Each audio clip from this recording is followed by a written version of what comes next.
Isinusulong ni Pangulong Ferdinand Marcos Jr. ang regulasyon para sa Artificial Intelligence o AI sa bansa kontra fake news.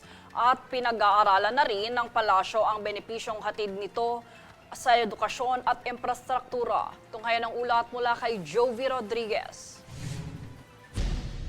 Legislation is always years behind technology. And the reason is, generally, legislators do not immediately understand technology. Meron medyo techie na nakakaintindi, pero karamihan hindi. So, what will you legislate? What's the best way for the Philippines to take full advantage, to maximize the use of AI? The other side of the equation is, what are the things na kailangan bantayan natin? Ayan na, yung mga fake news, yung mga misinformation, yung mga disinformation, etc., etc.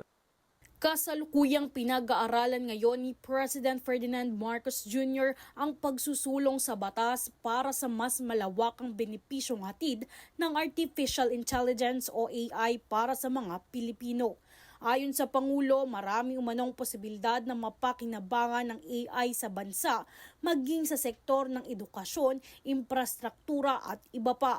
Binigyang diin na rin niya ang importansya ng regulasyon sa paggamit ng AI laban sa paglaganap ng fake news at pagtaas ng kaso ng cyberbullying sa Pilipinas.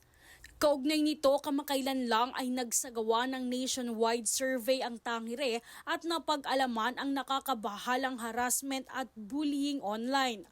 Ayon sa sinagawang survey, 7 sa kada 10 Pilipino ang nakaranas na ng pambubuli, kung saan nangingibabaw ang mga online platform, partikular ang Facebook na may 91%, TikTok na may 40% at Instagram naman na may 34%.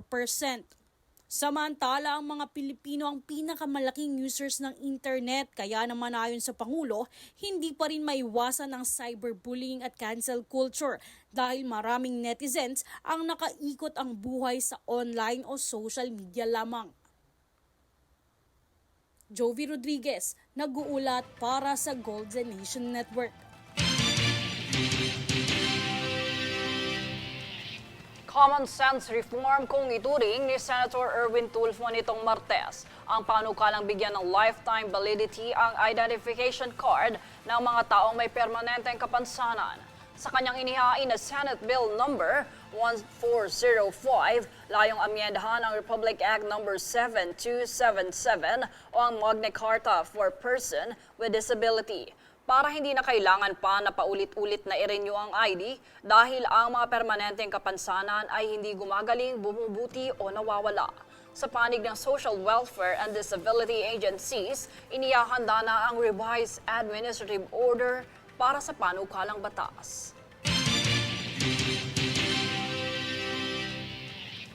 Sa pagtaas naman ng bilang ng kaso ng HIV at AIDS sa bansa, ilan sa mga nais na agarang tugunan ay ang early testing, prevention at awareness. Narito ang ulat mula kay Princess Castro. Patuloy ang iba't ibang ahensya at kagawaran ng gobyerno sa pagsulong ng abot kaya at mas maagap na aksyon upang matugunan ang lumalalang kaso ng HIV at AIDS sa bansa. Isa sa partikular na concerns na kanilang nais na agarang matugunan ay ang systemic problem sa testing, prevention at stigma. Mula July hanggang September ngayong taon, isa ang bansa sa fastest growing HIV epidemic sa rehiyon kung saan sa tala ng Department of Health, 30% ng higit sa 5,000 kaso ay mula sa sektor ng menor de edad. Ayon kay Health and Demography Committee Chair Senator Riza Hontiveros, kailangan ng mas malakas na policy action para sa buong implementasyon ng Republic Act 11166 o ang HIV and AIDS Policy Act.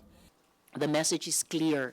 Protect rights, expand access to prevention, testing, and treatment, including new long-acting technologies, and strengthen community-based and primary health care. Support health workers, uphold the dignity of every person living with HIV, and ensure no one is denied care or discriminated against. Let us choose compassion, justice, and inclusion so no Filipino faces HIV alone. Bukod pang datos, karaniwan sa mga apektado ay ang kabataan 25 to 34 years old. habang nananatiling predominant mode of transmission ng sexual contact, karaniwan ay dahil sa male-to-male sex. Sa nakalipas na 12 buwan, 76% ng kasong naitala ay mula sa anal sex ng male-to-male at 6% naman dahil sa group sex. Bukod sa financial support, isa rin sa isinusulong ng mga ahensya ay ang early education, awareness at expansion ng access para sa early testing. Ito ay kasunod ng datos na naitala na ang median age for first-time sex ay 16 years old, first anal sex with male at first use of condom ay nasa 17 years old, habang ang first HIV test ay 18 years old. Dahil dito, 1 hanggang 2 taon ang delay sa testing na nagdudulot ng behavioral lapse, kaya tumataas ang bilang ng kaso ng naturang sakit. Sa mungkahing amyendasyon ng mga relevant agencies involved, una sa mga layong amyendahan sa implementing rules and regulations ng naturang batas, partikular ang desisyon ng mga magulang ng mga batang naapektuhan. Matatandaan na nitong kamakailan lang ay binahagi ng PhilHealth na mas pinalawak nila ang taunang benefit package para sa outpatient HIV/AIDS treatment na nagkakahalaga na ngayon ng 58,500 pesos. 95% na mataas kumpara sa dating 30,000 pesos para masakop ang antiretroviral therapy, gayon din ang mahalagang serbisyo para sa people living with HIV. Sa pagtatapos, tiniyak ni Hontiveros na kanilang titignan ang mga prioridad sa pag-amyenda sa batas upang mas mapalawak ang serbisyo, gayon din ang prevention sa naturang sakit. Mula rito sa Senado, Princess Castro nag-uulat para sa Golden Nation Network. Ilang makabayang grupo suportado ang mga inilatag na reforma ng Pangulo nitong Martes. Muling tunghayan si Princess Castro para sa detalye. Suportado ng ilang patriotic at civic organization ang mga inilatag na reforma ni Pangulong Ferdinand Marcos Jr. kaugnay ng pagpapalakas sa transparency at accountability ng mga proyekto ng pamahalaan, partikular ang DPWH. Sa panguna ng Chairman Emeritus ng 4 na sibikong grupo na si Dr. Jose Antonio Goytia, kaniyang binigyang diin na ang pagprioridad sa mga reformang ito ay paanyaya sa publiko na maniwala muli. Ipinapakita nito anya na handa ang Pangulo na ayusin ng matagal nang dapat ayusin. Ito ay kasunod ng Legislative Executive Development Advisory Council meeting sa Malacanang kung saan hiniling ng Pangulo sa Kongreso na unahin ang mga reformang matagal nang ipinaglalaban ng taong bayan. Kabilang dito ang Anti-Dynasty Bill, Independent People's Commission Act, Party List Systems Reform Act, at Citizens Access and Disclosure of Expenditures for National Accountability o pagbibigay access sa publiko hinggil sa paggastos ng gobyerno. Sa isang press conference sa Malacanang nitong kamakailang, binigyang diin ng Pangulo na layunin ng mga reformang ito na maiwasang maulit ang mga isyu ng katiwalian gaya ng nangyari sa flood control projects ng DPWH. Ani ni Goytia, hindi nabubuo ang reforma kung walang tapang dahil madalian niyang umiwas ngunit mas mahirap ang kumilos para sa bayan, bagay na ginawa ng Pangulo. Ayon pa kay Goytia, ang pagkukumpuni sa sistemang ito ay mahalaga upang maibalik ang tiwala ng publiko at magkaroon ng mas patas na politika. Sa isyu naman ng political dynasty, bagaman matagal na itong umiiral sa sistema ng bansa, madalas itong pinag-uusapan ngunit bihira itong umusad. Ding pahayag ni Goytia na sa kabila ng ingay at intriga, nananatiling nakatuon ang Pangulo sa matatag na pagpapatupad ng reforma. Samantala, sa panig naman ni Akbayan Party List, Representative Percy Sendanya, ginawa umano ito ng Pangulo upang pahupain ang galit ng taong bayan sa korupsyon o katiwalian sa gobyerno. Princess Castro nag-uulat para sa Golden Nation Network. Sa ibang balita, patuloy na pagpapatibay sa sandatahang lakas ng bansa ang isang project na tinatawag na COBRA Project ang inilunsad ng DOSTO, ang Locally Developed Weapon System na bagong kagamitan ng mga hukbo. Ito ngayon ang ulat mula kay Princess Castro. Opisyal nang itinurn over ng Department of Science and Technology o DOST nitong kamakailan sa Philippine Army at Department of National Defense o DND ang locally developed weapons system. Ang gawang Pilipinas na Controller-Operated Battle-Ready Armament o COBRA Automated Weapon System ay binuo ng DOST Metals Industry Research and Development Center. Idinisenyo para sa .50 caliber weapons at maaaring gamitin sa iba't ibang sasakyang pandigma. Lubos naman itong ikinatuwa ng ilang sektor gaya ng Chairman Emeritus ng Civic Groups na si Dr. Jose Antonio Goytia at sinabing patunay ito na ang siyensya at talento ng Pilipino ay may mahalagang ambag sa pambansang seguridad gayon din ang pagpapalakas sa kakayahan ng bansa. Ang matatag na depensa rin anya ay tatag din ng administrasyon na patuloy na nagtutulak ng modernisasyon at sariling kapasidad na hindi lamang umaasa sa inaangkat na teknolohiya. Sa panig naman ng Army, naniniwala ito na ang COBRA system ay isang mahalagang bahagi ng kanilang modernization goals.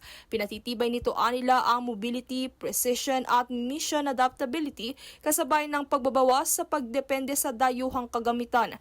Matatandaan na isa ang modernisasyon sa mga direktibang nakaangkla sa administrasyon na tinutugunan ng mga ahensya. Kaugnay ng paggawa ng sariling defense system sa ang long-term goals ng gobyerno na patatagin ang seguridad ng bansa, partikular na rito ang territorial dispute sa pagitan ng China at ng bansa. Binibigyang diin din ni Goytia na ang paggamit ng lokal na teknolohiya sa sandatahang lakas ay nagpapalakas ng kumpiyansa sa loob ng militar at sa publiko na umaasa sa mga institusyong marunong umangkop at magmodernisa. Ang COBRA ay bunga ng 2 taong proyekto na pinondohan ng DOST at ng DND na nagkakahalaga ng kabuuang 29 million pesos. Princess Castro nag-uulat para sa Golden Nation Network. Handang tulungan ng bansang Japan ang Pilipinas para sa mas mabilis na pagkukumpuni ng pampublikong infrastruktura. Tunghayan ang ulat mula kay Rebel Medina. Suportado ng bansang Japan ang Pilipinas na pabilisin ang pagkukumpuni ng mga infrastructure projects upang mapakinabangan o magdulot ng agarang benepisyo sa mga Pilipino. Matapos ang kamakailang isinagawang 4th Technical and Business Cooperation on Road Tunnel Construction Workshop. Ayon kay Department of Public Works and Highways o DPWH Secretary Vince Dizon, pinalawak nila ang koneksyon at kooperasyon sa iba't ibang bansa upang palakasin ang pag-unlad ng infrastruktura alinsunod sa direktiba ni Pangulong Ferdinand Marcos Jr. Ang isinagawang workshop ay pinangunahan ni Key Representative sa Ministry of Land, Infrastructure, Transport and Tourism o MLIT Assistant Vice Minister for Engineering and Road na si Tomiyama Hodenori, Embassy of Japan Economic Minister Yokota Naobumi, JICA Philippines Senior Representative Morishima Takanori at DPWH Senior Undersecretary Emil Sadain at Undersecretary Nicasio Conti. Batay sa mga tinalakay sa workshop ay ang pagpapaigting ng technical cooperation at business relation ng Pilipinas at Japan. Kasabay nito, nagbahagi rin ng kaalaman ng mga experts at iba pang mga kumpanya mula sa road and tunnel infrastructure sectors. Anila, ito ay paghahanda sa kanilang future project collaboration. Kaya naman, ipinahayag ni Dizon ang kanyang pasasalamat sa pamahalaan ng Japan sa pamamagitan ng MLIT dahil sa pagtulong sa bansa na gawing modernisado ang network ng mga pampublikong infrastruktura kung saan ay sa kalaunan ay susuporta sa mobility, konektibidad at pag-unlad ng ekonomiya. Ang pagkakaisa ng dalawang bansa ay magtataguyod sa technical collaboration, technology transfer at business matchmaking na pinondohan ng Japan, pati na rin ang Davao City Bypass Construction Project at maging ang nakaplanong Dalton Bypass East Alternative Road Projects. Rebel Medina, nag-uulat para sa Golden Nation Network. Sa ibang balita, bilang paggunita sa Human Rights Week, inalala rin sa Kongreso ang mga pumanaw na biktima ng war on drugs sa nakaraang administrasyon. Para sa detalye, narito ang aking ulat.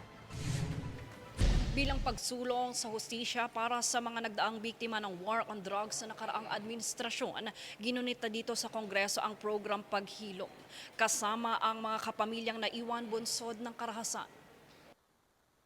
Kaugnay ng paggunita sa National Human Rights Week mula December 4 hanggang 10 ngayong taon ay binuksan sa Kamara ang Paghilom Mobile Museum.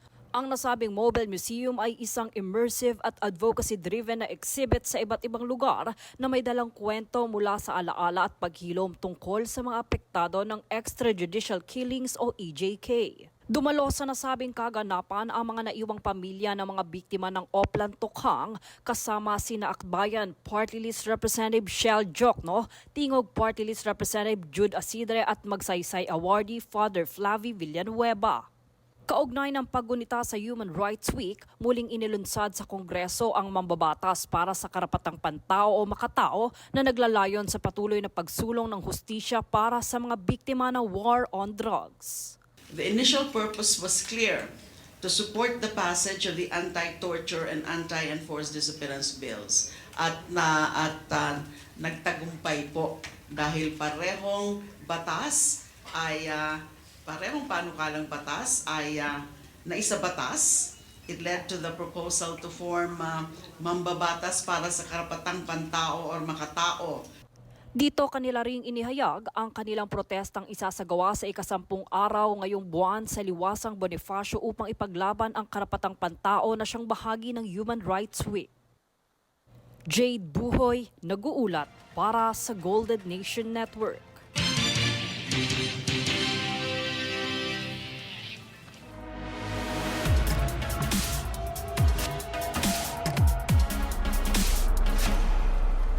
Patuloy na hinaing ng concert goers sa bansa ang mas mataas na presyo ng concert ticket, kung saan sa katunayan mas mahal pa ito kung kumpara sa presyo sa ibang bansa.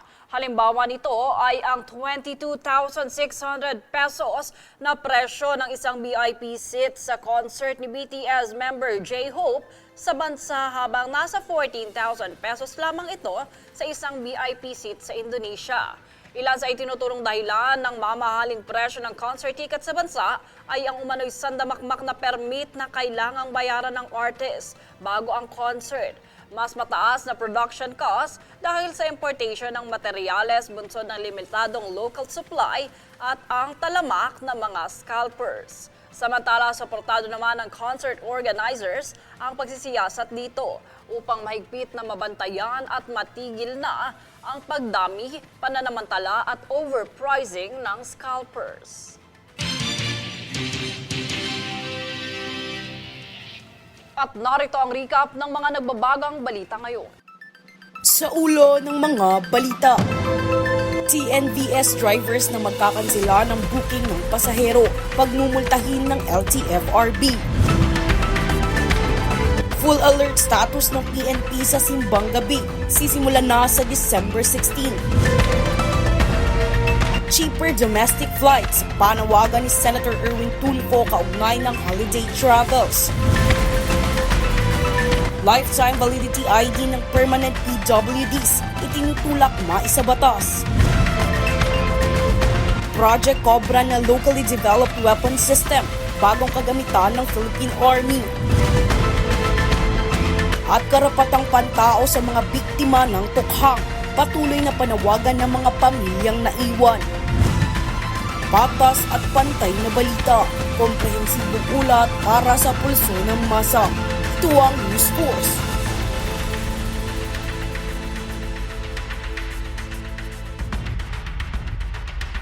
Yan ang pinakamainit na mga balita ngayong araw. Manatiling nakatutok sa aming mga ulat at update sa aming Facebook page, facebook.com/Golden Nation Network. At mag-subscribe sa aming YouTube account, youtube.com/@Golden Nation Network. At 12 days na lang, Pasko na. Ako si Jade Buhoy at ito ang News Force.